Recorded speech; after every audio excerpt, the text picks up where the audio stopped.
السلام عليكم ومرحبا بكم في سكري اي سالي باي روز بيجو. هاد النهار صوبت هاد لاطاغط المزيونه بزاف بالخوخ والفخومبواز.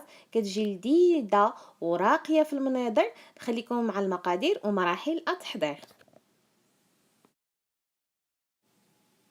في المقادير غادي نحتاجو 200 غرام ديال الطحين د الفورس، 3 د البيضات، 100 غرام ديال السكر السنيده، 100 غرام ديال الزبده، معلقه صغيره د الخميره د الحلوه، 50 غرام ديال لا بودغ دامون بودره ديال اللوز، 3 قاد الملحه ومعلقه ديال لافاني.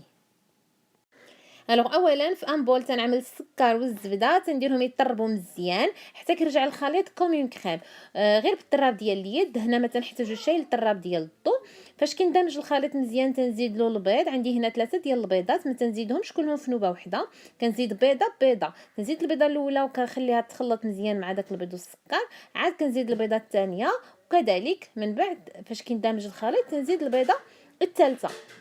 كنخلط كلشي مزيان، من بعد تنزيد لا فاني، تنزيد لا بودغ دامون، كنخلط بيان كوم يلفو، وكنزيد في الاخير الطحين مع الخميره د الحلوه مغربلين. ضروري ما نغربلو الطحين والخميره د الحلوه.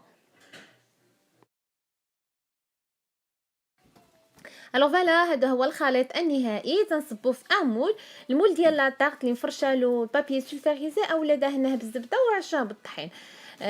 كنقاد الخليط في قلب المول وكنستف عليه الخوخ المعلب، الخوخ اللي تيكون مرقد في السيرو.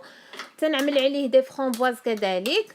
هنا في الفواكه نديرو اللي متوفر عندنا اللي بغينا. انا عملت الخوخ والفرومبواز، لكم الاختيار الا جربتيو هاد لاطاغ تعملوا اللي بغيتيو. كندردر عليهم شويه ديال لي زاموند كونكاسي اولا دي زاموند افيلي كذلك اللي عندنا نديروه صافي. وكيجي شكل ديال لاطاغ مزيون بحال هكا. كندخلها الفران طيب على درجه حراره متوسطه.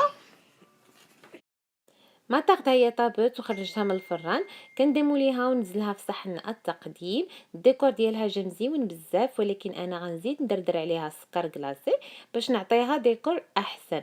غنقطع لكم ان مورسو باش تشوفوها كيفاش كتجي هشيشه بزاف، هشيشه ولذيذه وكذلك مزيونه في المناظر. ان شاء الله تعجبكم وتجربوها. الا عجبتكم الوصفه هذا النهار ديروا جيم للفيديو، اشتركوا معايا على القناه ديالي. شكرا على المتابعه والى اللقاء.